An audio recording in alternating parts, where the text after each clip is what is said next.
He didn't make excuses. He didn't try to run. He just stood there, scared, and holding a loaf of bread. Everyone called him a thief. But when the store owner checked the security footage, what he saw brought the whole store to a standstill. Everyone looked at him now. A boy.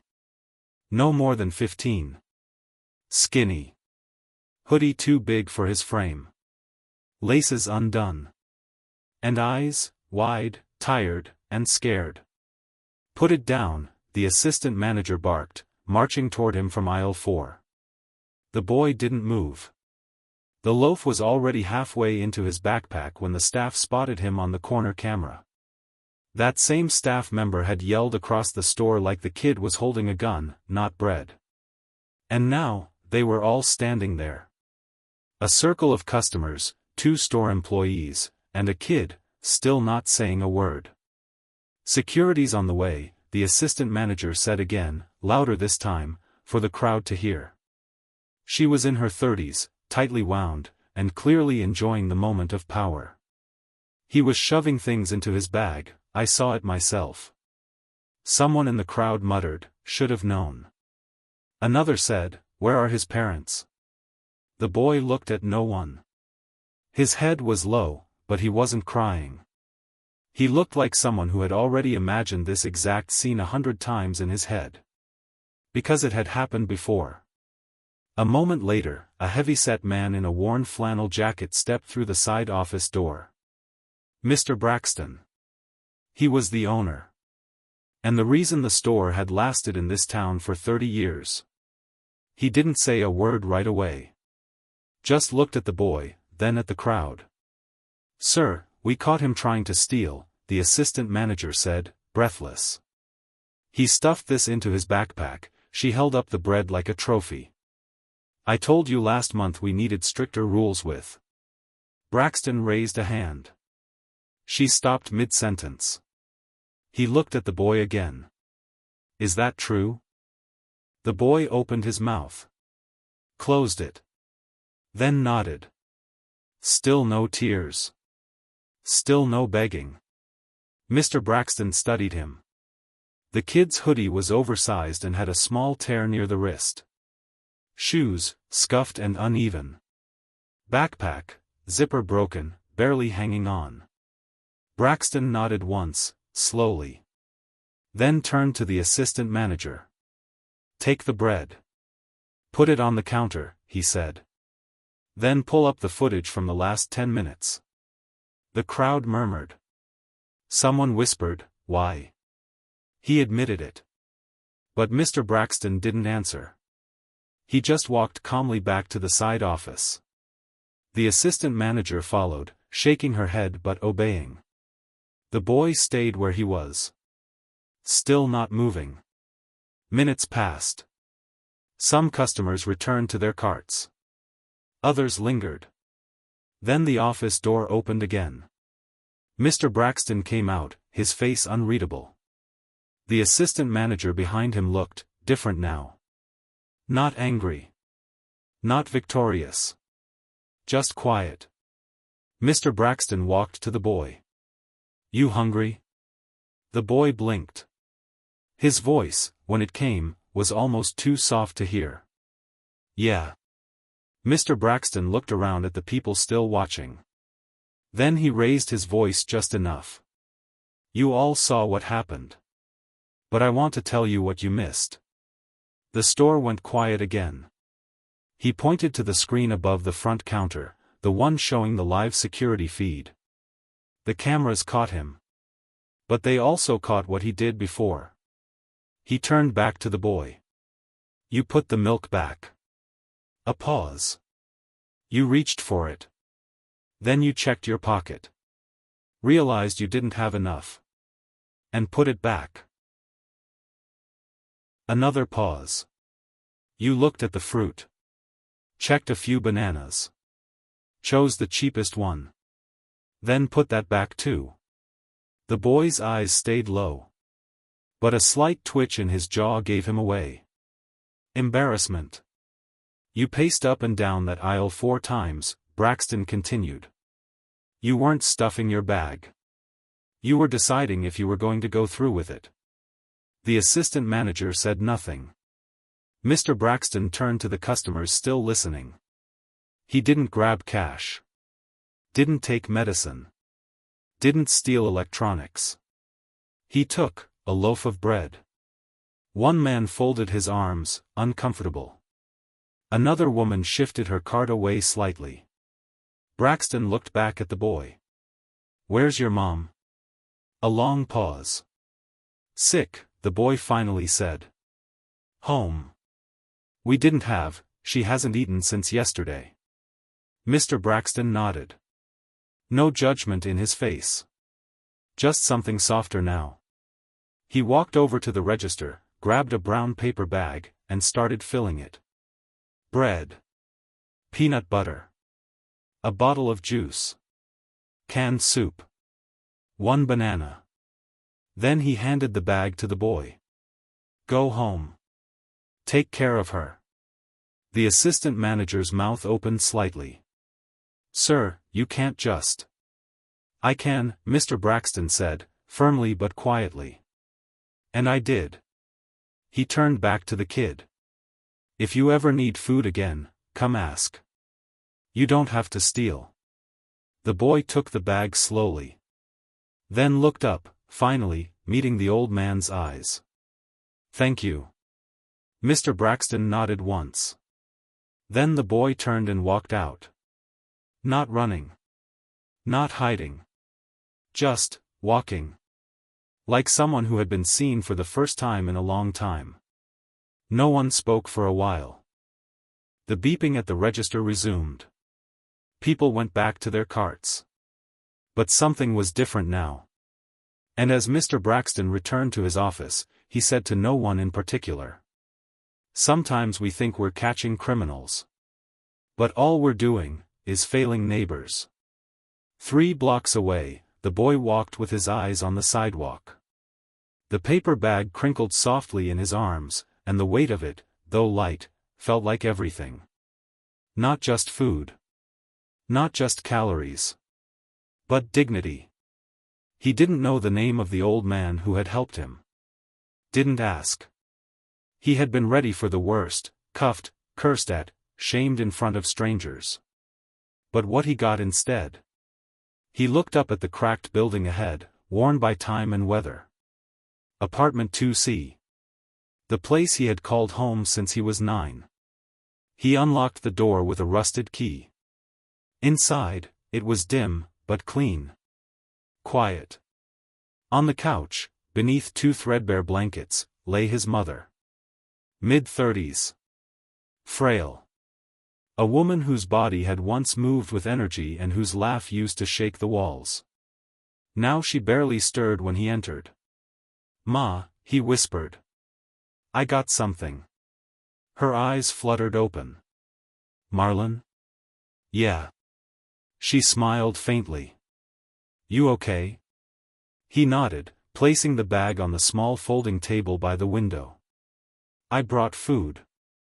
She didn't ask how. She didn't need to. She saw the look on his face, the mix of relief, fear, and something else, shame. He pulled the banana out and peeled it. "Here, Ma. Eat this first." She took it with a weak hand and brought it to her mouth slowly, as if afraid it might vanish. Tears welled in her eyes, but she blinked them away. "I'm sorry, baby," she whispered. "I'm so sorry." Marlon shook his head. "It's okay." They sat in silence, broken only by the quiet sounds of chewing and the hum of the old fridge. No news. No music. Just the shared silence of survival. Back at the store, Mr. Braxton stood at the office window, watching the sky turn pale gray. Rain threatened, but hadn't yet fallen. He sipped his coffee, black, bitter, the kind he liked, and replayed the footage one more time. It wasn't about being right. It was about being sure. He'd seen that look before. On young faces. Lost ones. Ones with too many responsibilities and too few options. Years ago, when his own son was that age, he'd caught him trying to steal painkillers from the family medicine cabinet. Not to use, but to sell. For shoes, his son had said. For school. That moment had changed their lives. And though his son was long gone now, another casualty of a system that crushed the wrong kids and coddled the wrong adults, Braxton never forgot that look. The assistant manager tapped on his door. "Sir?" she asked. He looked up. "I just wanted to say I didn't mean to overstep earlier."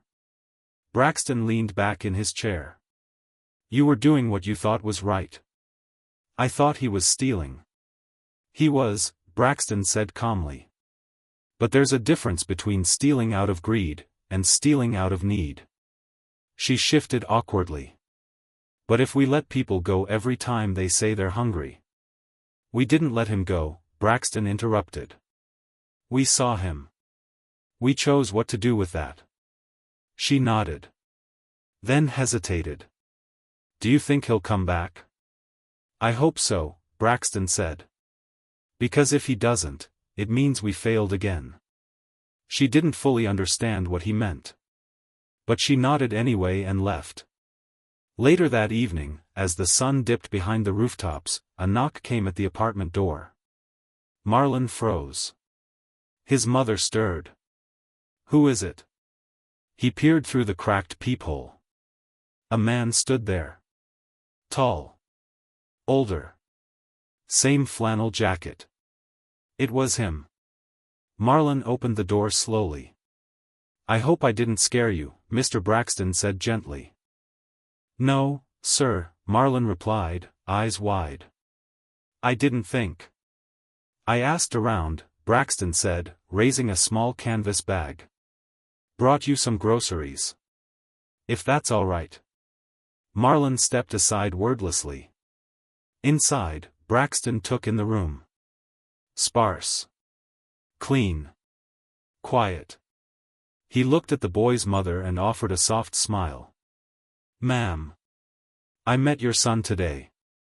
He made quite an impression." She tried to sit up. "I'm sorry if—" "No need," he said quickly. "You raised a good one." She nodded, lips trembling. Braxton walked over and placed the bag on the counter. "There's a roast chicken. Rice. A few fresh things. Not much, but—" "It's everything," she said, voice cracking. Marlon stood in the corner, eyes locked on the man like he couldn't believe he was real.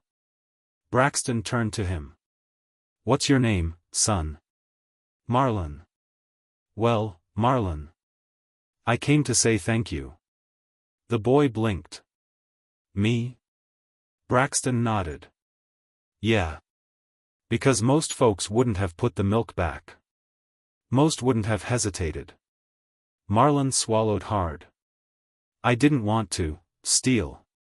I just—" "I know," Braxton said. "That's why I want to make you an offer." Marlon looked up. "You come by the store tomorrow morning. I'll give you a job." "A job?" "You help out a few hours after school.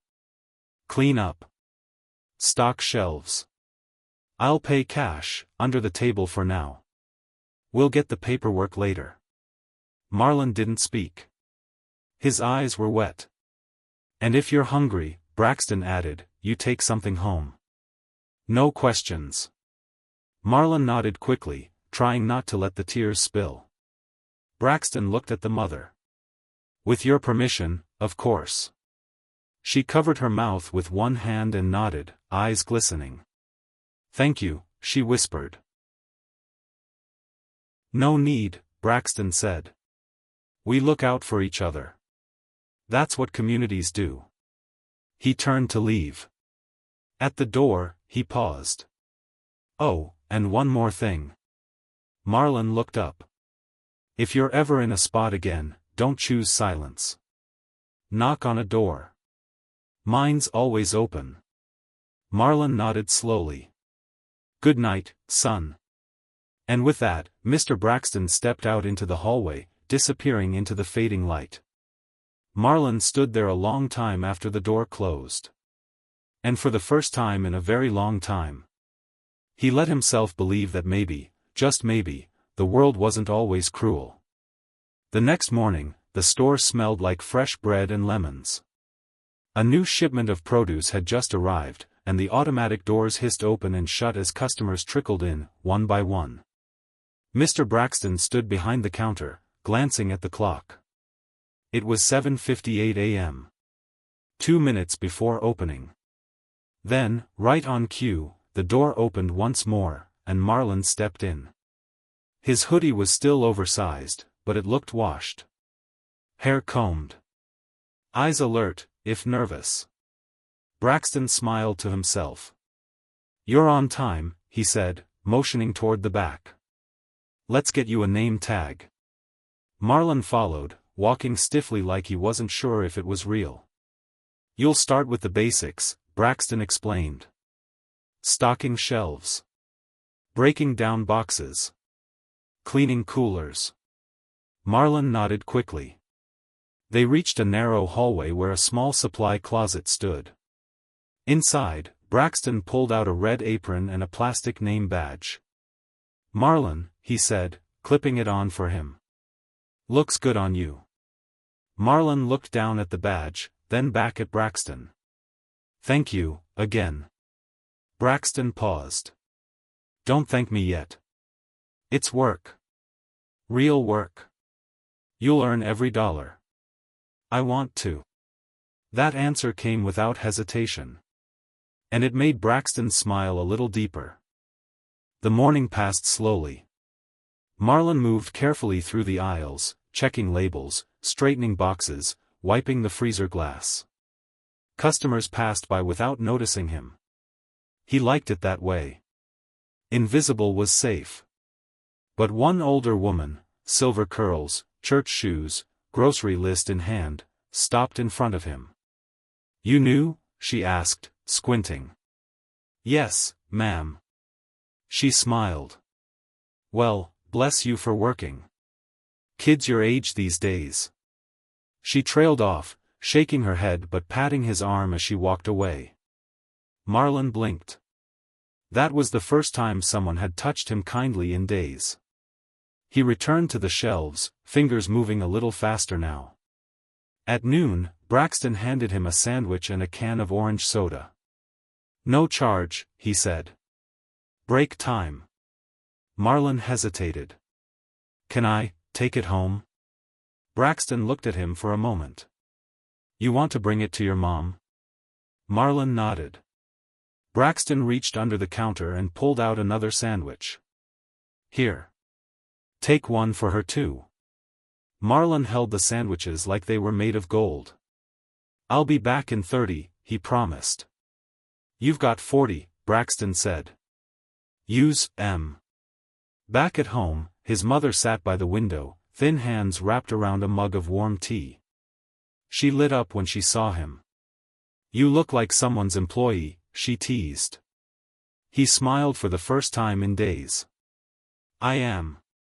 He handed her the sandwich and sat beside her while she ate. "This man," she said after a few bites, "why is he helping us?" Marlon shrugged. "I think, maybe someone helped him once." His mother reached out and brushed his cheek gently. "You did good, baby. Even when it was hard." He didn't answer. But the warmth in his chest said everything. Meanwhile, back at the store, a different conversation was unfolding. The assistant manager, Leah, stood in Braxton's office. "I was thinking," she said slowly, "maybe we could start a community shelf." Braxton raised an eyebrow. "You know," she continued, "like a spot where people can drop off canned goods, pasta, stuff like that. And if someone needs something, they can take it. No questions." Braxton looked at her, surprised. She fidgeted. "I just thought about that boy. And how close we came to calling the cops on a kid who was just trying to feed his mom." Braxton leaned back in his chair, nodding slowly. "Good idea," he said. "Let's do it." 2 days later, a wooden shelf appeared near the exit doors. Above it, a sign hand-painted in red letters. "Take what you need. Leave what you can." Within a week, the shelf was full. Within 2 weeks, it had helped 5 families.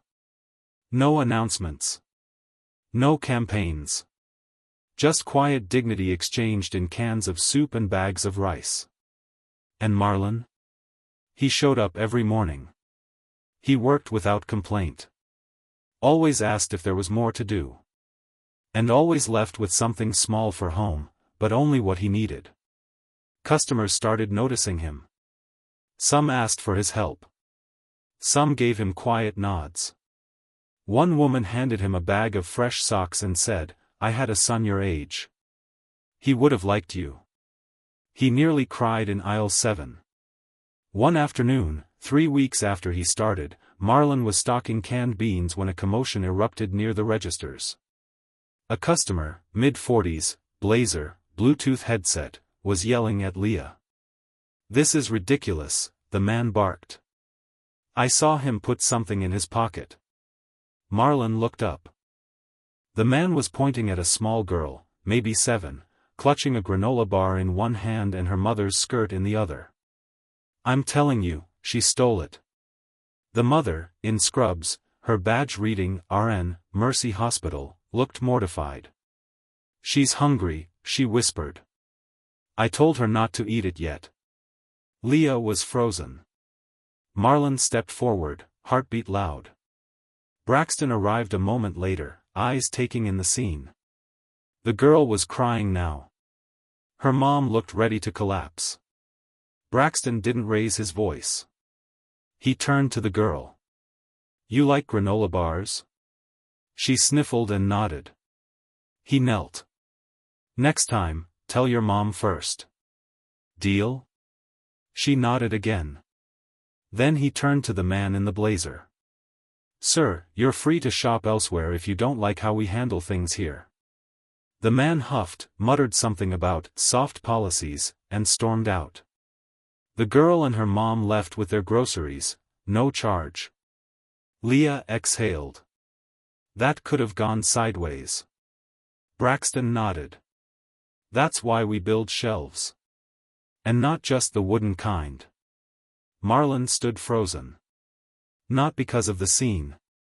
But because he saw it now. This store wasn't just a job. It was a shield. A lighthouse for people drifting just one mistake away from being invisible. He wanted to be part of that. He already was. Weeks passed. The corner store that had once been just another stop for toothpaste and frozen dinners began to feel different. Not just to Marlon, but to the entire neighborhood. People lingered longer.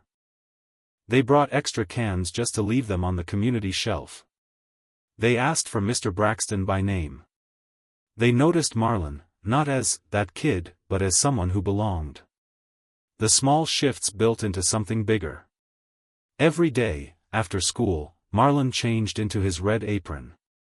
And every day, Braxton found new tasks for him, ones that showed trust. He trained him on the register. Taught him how to track inventory.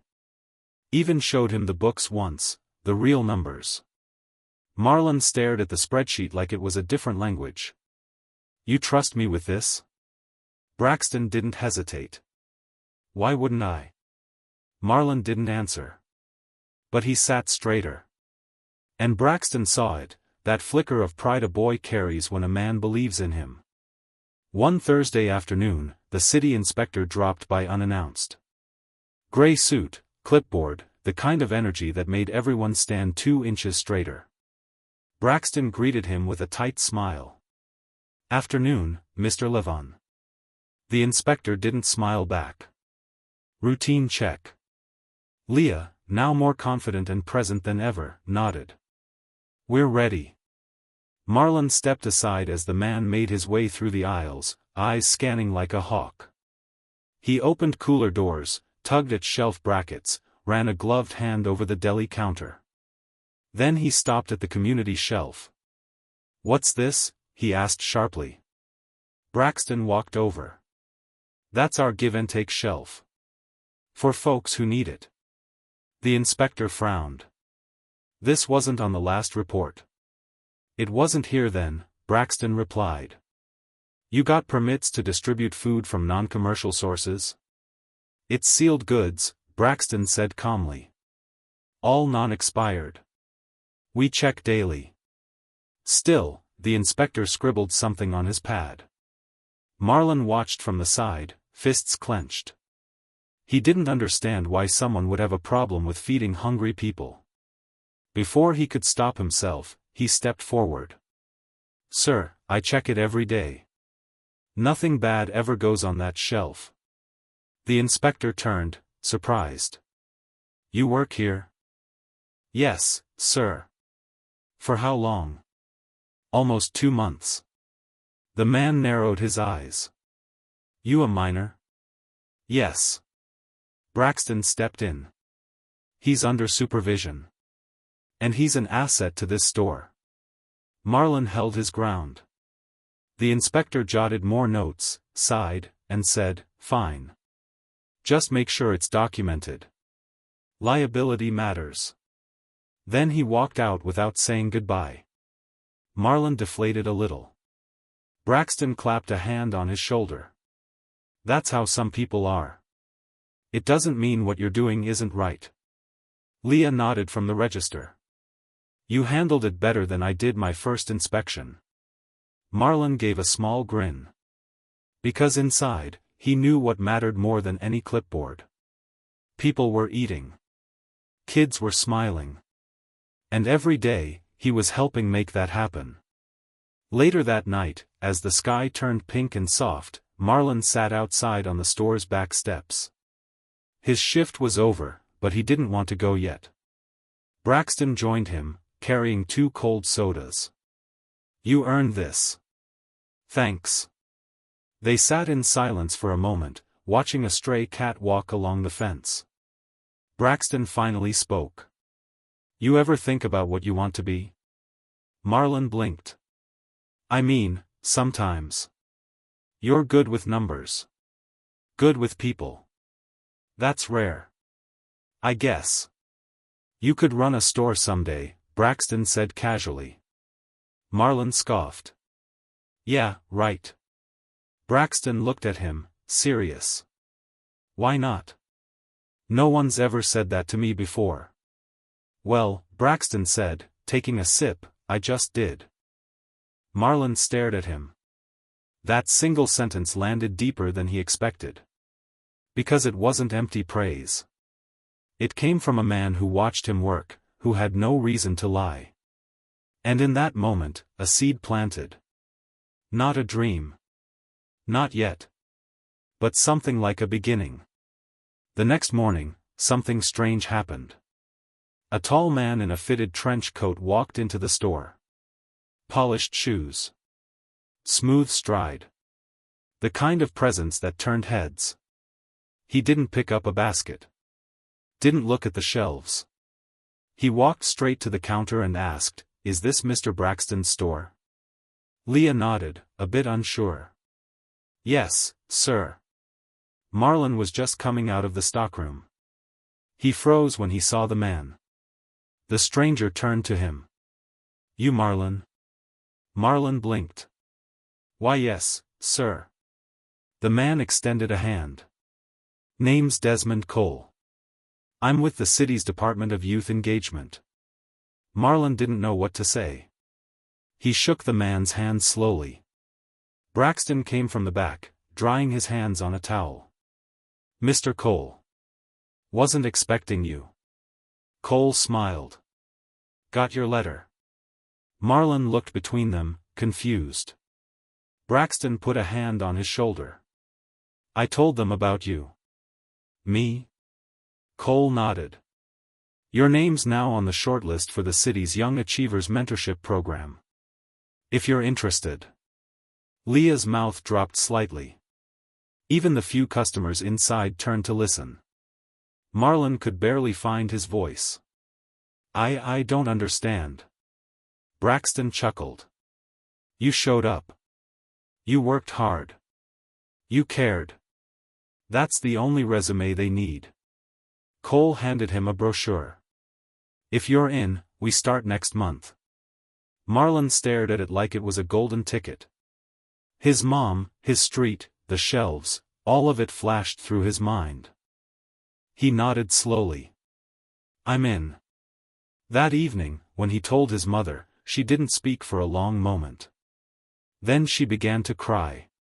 Not from sadness, but from the kind of relief that only a mother knows, the kind that tastes like hope. And as Marlon lay in bed later that night, brochure on the pillow beside him, one thought circled in his mind. He had taken something once, a loaf of bread and a carton of milk. But what he'd been given back was a future. A week after the visit from the city official, something unexpected happened. The store's phone rang just before closing. Leah answered, her voice casual. But after a moment, her expression changed. She looked at Braxton, her eyes wide. It's Channel 7 News. They want to talk to you. Braxton blinked. Me? She nodded and held out the phone. He took it, still drying his hands from mopping the produce section. Hello? Yes, this is Mr. Braxton. No, I'm not sure what this is about, I see. Tomorrow morning? All right. He hung up and looked around. Marlon was sweeping near the back. They're sending a crew, Braxton said. They want to do a segment on our store. The youth mentorship, the shelf, all of it. Marlon froze mid-sweep. They're coming here? Braxton nodded. Don't worry. Just be yourself. But Marlon wasn't sure who himself was anymore. The kid who used to take bread? Or the kid who now helped stock it? The next morning was buzzing. Leah wore lipstick for the first time in months. Braxton put on a crisp, clean button-down.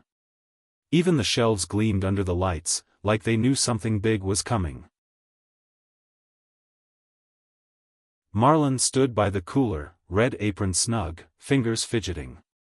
At 10 a.m. sharp, the news van pulled up. Out stepped a reporter in a blue dress and a cameraman with a shoulder rig. They introduced themselves quickly, set up near the register, and began asking questions. How did this all start? What made you decide not to press charges? What kind of changes have you seen in the community? Braxton answered calmly, honestly. He talked about second chances. About what happens when people are seen instead of judged. He mentioned Marlon, not by name at first, but as a young man who reminded me of myself at that age. Then the reporter turned to Marlon. Do you want to speak? He hesitated. Braxton gave him a subtle nod. Marlon stepped forward, cleared his throat, and said, I didn't come here to be on TV. I just needed help. And he gave me a chance. Now I'm trying to give back. Simple. True. Enough. The reporter smiled. The camera light went off. They promised to send the segment link by evening. By lunch, word had already spread. That night, the story aired during prime time. The segment was short, just under 3 minutes, but it struck a chord. It showed the shelf. The smiles. The before and after of a boy becoming something more. The internet did the rest. By morning, the store's Facebook page had 700 new followers. By noon, it had over 2,000. People started showing up with grocery bags, not to shop, but to donate. One woman brought 6 boxes of diapers. A man dropped off a case of canned beans and left without giving his name. But the most surprising thing was what happened just after sunset. A man stepped into the store. Older. Stern face. Sharp tie. Carrying a briefcase. Marlon was at the register.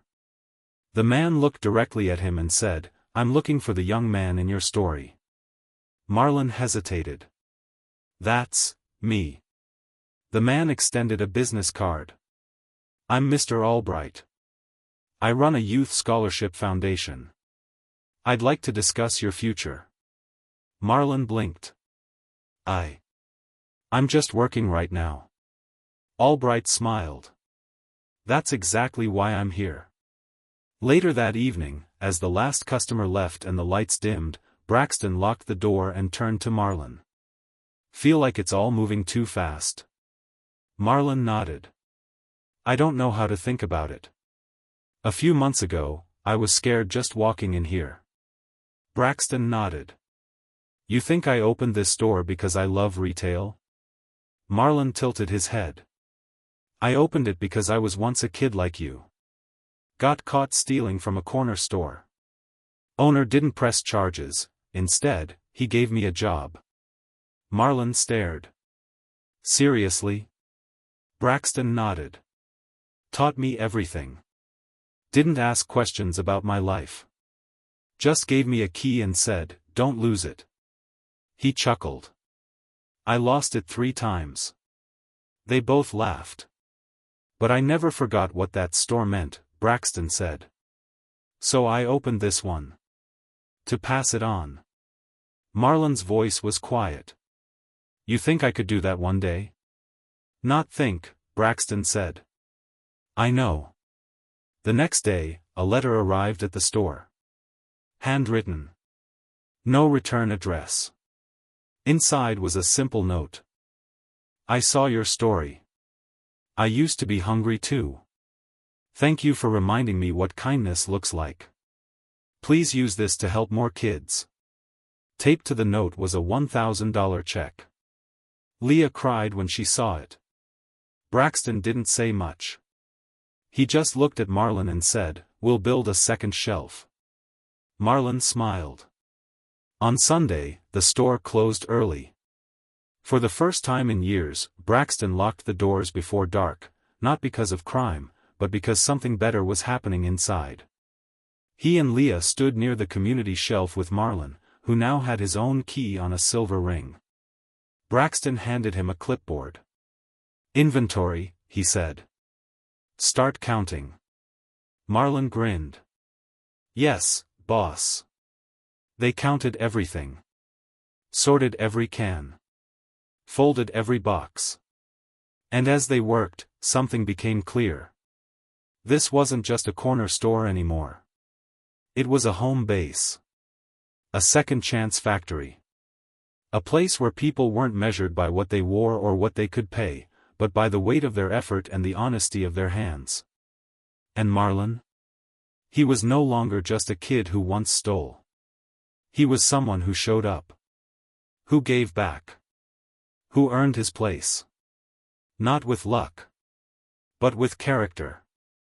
And all it took was one person, willing to look past a moment of need to see a lifetime of potential. 2 months later, the shelves were fuller than ever. The store had changed. Not just in appearance, but in atmosphere. Something was different now, warmer, deeper. There were more greetings at the door. More kids who lingered just to talk. More elders who came not just for groceries, but for connection. And Marlon? He'd become something of a local figure. They called him Mr. M now. Mostly as a joke. But part of him stood straighter every time someone said it. He came early. Stayed late. Learned how to do bank drops, check invoices, take supplier calls. Braxton let him handle deliveries. Leah trusted him to cash out the till. People noticed. Especially one woman. Her name was Ms. Carter. A retired teacher from the local high school. She came every Tuesday for eggs and bananas. But she always stayed an extra 15 minutes. One day, she finally said what everyone was thinking. You're gonna run this place one day. Marlon laughed nervously. I don't even know if I'm going to college. She looked him square in the eye. Then we'll get you there. He didn't know it yet, but Miss Carter had already started making calls. The real test came one stormy afternoon. Braxton was out delivering care packages to a shelter across town. Leah had left early to take her niece to the dentist. It was just Marlon and the store. The rain was coming down in sheets. Lights flickered. The front door stuck from the humidity. And then, a loud bang from the back alley. Marlon froze. Another crash. He grabbed the old flashlight from under the counter and stepped cautiously to the back. There, near the dumpster, was a man. Soaked. Shivering. Eyes wild. His hands were covered in something, blood or paint, Marlon couldn't tell. "Please," the man said. "I just need something. Anything." Marlon didn't move. Didn't speak. He knew this moment. He'd been this moment. The man looked like someone the world had chewed up and spit out a few times too many. Marlon took a step forward. "Wait here." He went back inside. Grabbed a water bottle. 2 protein bars. And a rain poncho from the donation bin near the door. He handed them to the man, who took them with shaking fingers. "Thank you," the man whispered. Marlon nodded. "Stay dry. And try the shelter on 6th, tell them Marlon sent you."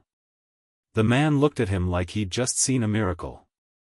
And then he limped away into the storm. Marlon stood there, watching until he vanished into the rain. Then he turned, locked the back door, and returned to the register, heart pounding, but steady. That night, when Braxton returned, Marlon told him everything. Braxton didn't say much. Just looked at him, and smiled. "You handled it better than I would've." Marlon exhaled, the kind of breath you don't realize you've been holding until someone tells you did the right thing. Weeks later, Braxton called for a team meeting. He stood in front of the small staff, Leah, Marlon, 2 new hires from the community, and made an announcement. "I'm stepping back." Leah nearly dropped her clipboard. "What?" "I'm not quitting," Braxton said. "But I'm taking fewer shifts. I've been accepted into a community leadership program. I want to help more stores do what we've done here." He looked at Marlon. "And I want you to manage this place." The room went silent. Marlon stared at him. "Me? You already run it half the time." I'm not ready." Braxton smiled. "Neither was I when I started. But someone trusted me. Now I'm trusting you." Marlon's hands trembled slightly. But he nodded. Not because he felt certain. But because somewhere deep down, he knew it was time. The sign went up a week later. Assistant Manager, Marlon James. No confetti. No celebration. Just a shift change and a new set of keys. But to Marlon, it felt like the world. Because it wasn't just about running a store. It was about what the store meant. Second chances. Trust. Legacy. He walked the aisles differently now. Checked the shelf like it was a sacred space. Greeted every customer with the kind of attention he once longed for. Then one Friday afternoon, something unexpected happened. A boy, maybe 10 years old, wandered in. Dirty hoodie. Eyes darting. Hands empty. Marlon watched him. He picked up a granola bar. Looked at it. Looked around. Then quickly shoved it into his jacket. Marlon's first instinct was to yell. His second, was to remember. He stepped forward. The boy flinched. But Marlon didn't raise his voice. He said quietly, "Hungry?" The boy nodded, eyes wide. Marlon gestured to the shelf. "Start there next time. You don't have to steal when you're in this place." The boy didn't speak. Just slowly removed the bar from his pocket and placed it on the counter. Marlon opened a new one and handed it to him. No charge. Just remember, you're seen. Okay? The boy nodded. And ran. But he came back the next day. And the day after that. Never stole again. And always said hello to Mr. M. By the end of that year, the store had tripled its donations. The mentorship program had expanded to include 5 teens. Miss Carter raised enough money to get Marlon enrolled in night classes at the local community college. Braxton watched it all from a distance, proud, peaceful, satisfied. One night, he stood beside Marlon in the glow of the closing lights. "You made something here," Braxton said. Marlon shrugged. "I just kept showing up." "That's what most people don't do," Braxton replied. They stood there in silence. Then Marlon pulled out something from his pocket. An old, faded receipt. The same one from the day he got caught stealing. He'd kept it all this time. He handed it to Braxton. "For your wall," Marlon said. "Remind you what one moment can become." Braxton smiled. "Only if you sign it." So he did. And they pinned it to the bulletin board, right beside the community shelf. Where it would stay. A reminder. That one bad choice doesn't define you. But one good decision? It can change everything.